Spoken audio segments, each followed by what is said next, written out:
This episode is brought to you by Warpath.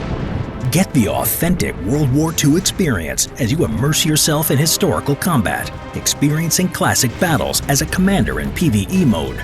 Warpath's maps faithfully recreate familiar battlefields based on the real terrain and cities around the world. Play in real-time strategy. Each unit can be assigned individually, and you can try out the tactics you want to use. Try surrounding your enemy or try scattering and blocking their position. Compared to traditional turn-based gameplay, Warpath's combat will give you a better experience with its instant real-time feedback. The historically accurate units you attack with have realistic models, whether it's a famous tank and/or a rare type of gun. Most importantly, there is no pay to win. Warpath focuses on strategy. There is an equal playing field. Download the game from the link in the description below and use this gift code WARPATH000 to get some cool goodies to get you started on the battlefield. The Ratte Mega Tank. In the years leading up to World War II, Nazi Germany conducted a vast number of projects with the aim of developing new types of weapons that would bring them military supremacy over other nations. The majority of these designs, as true innovations in the field of weapons design, were ahead of their time.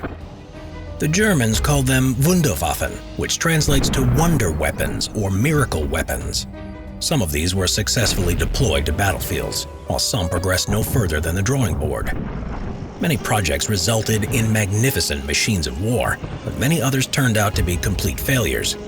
The idea of building the largest tank in the history of warfare belonged to the batch of Hitler's wonder weapons. Hitler's army mainly fought on land, and they wanted a tank that would make these land battles easier to win. The main feature of this new tank, its enormous size, surpassed everything made up to that point. In comparison, even the heaviest of tanks would have seemed like toys. Like all dictators of his time, Adolf Hitler was in love with weapons that could show off his military strength. When Hitler was at the peak of his power in 1942, he was presented with an idea to build the largest tank ever devised, designed by Edward Grotte, a director of the famous Krupp Company. Hitler was thrilled. The way he saw it, the tank's hair-raising appearance perfectly matched the image of the German army that he wanted to build. At the time, Porsche had started constructing a 188 metric ton heavy tank called the Maus, which was supposed to be the mighty bellwether of the German panzers. The Maus, however, was nothing compared to its bigger cousin, named the Ratte, or the Rat. The Ratte was part of a land battleships concept that was in research from the 1930s. The pioneering nation in this research was the Soviet Union, with a project known as the TG-5. Their idea was to build a multi-engine-driven tank weighing 1,000 metric tons and armed with a 107mm main gun and 4 sub-turrets. One of the engineers working on the project was Edward Grotte. Upon his return to Germany, Grotte brought his own ideas on building a giant tank. He started working as a director of the Krupp Company, and in June 1942 he was given the opportunity to present his ideas to Hitler himself. The Führer showed great enthusiasm for the project and ordered further design studies. Grotte responded with a series of drawings as a base for the future project designated the Landkreuzer P1000 Ratte, or Landkreuzer P1000 the Rat. Edward Grotte outlined the weight of the Ratte tank to be a staggering 1,000 metric tons. It was an enormous weight compared to any other tank at that time. The latest German tank coming out of the factories, the Tiger I, was only 54 tons. The Ratte's armament set alone weighed 300 tons.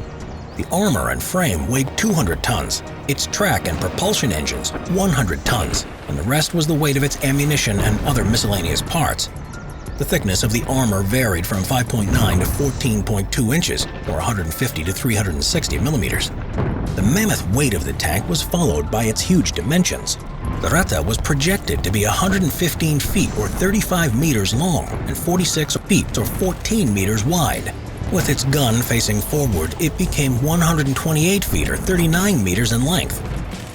The height of the tank was 36 feet or 11 meters, which was proportionate to a 3-story building. The Ratte was so huge that it even had its own lavatory system and a vehicle bay to hold 2 BMW R12 motorcycles, while it was projected to have a crew of 41 men. The dimensions and weight of the tank necessitated it to have very wide tracks to provide the proper distribution of pressure on the ground. The Ratte was designed to have 6 tracks, each one 3.9 feet or 1.2 meters wide, 3 on each side of the chassis. Setting a 1,000-ton monster into motion would have been a challenging task, as it would have required about 12,000 kilowatts or 16,000 horsepower to move the tank. The first choice of propulsion was 2 MAN V12 Z32-44 24-cylinder diesel engines of 6,300 kilowatts or 8,400 horsepower, which were similar to those already in use by German U-boats.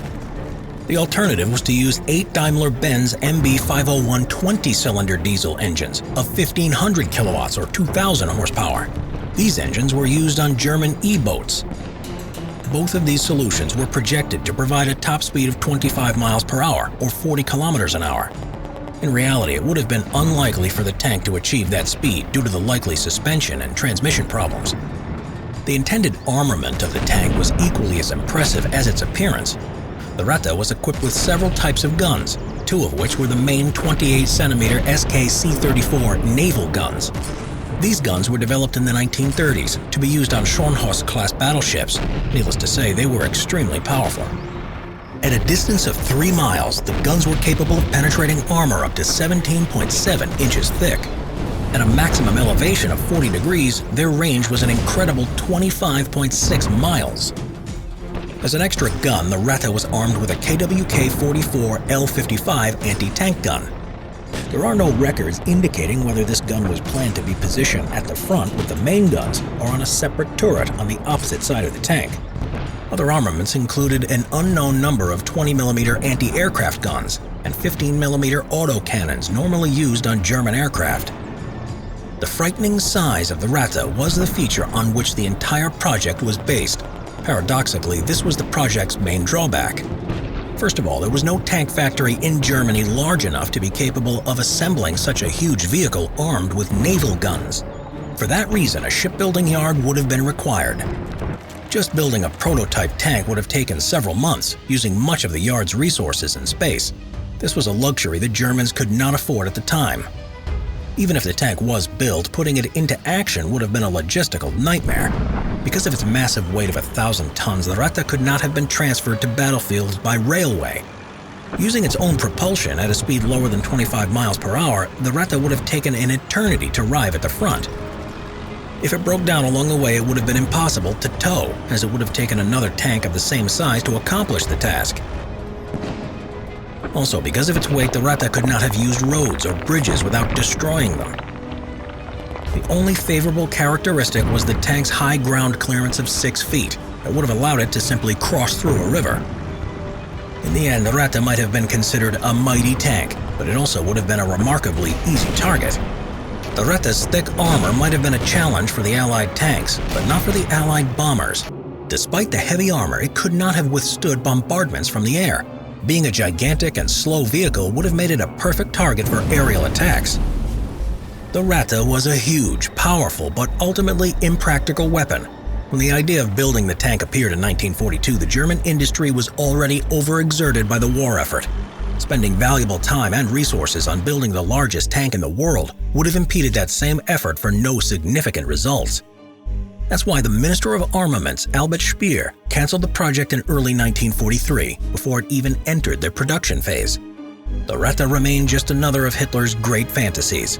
As German General Heinz Guderian wrote in his autobiography, Hitler's fantasy led him into the realm of the gigantic.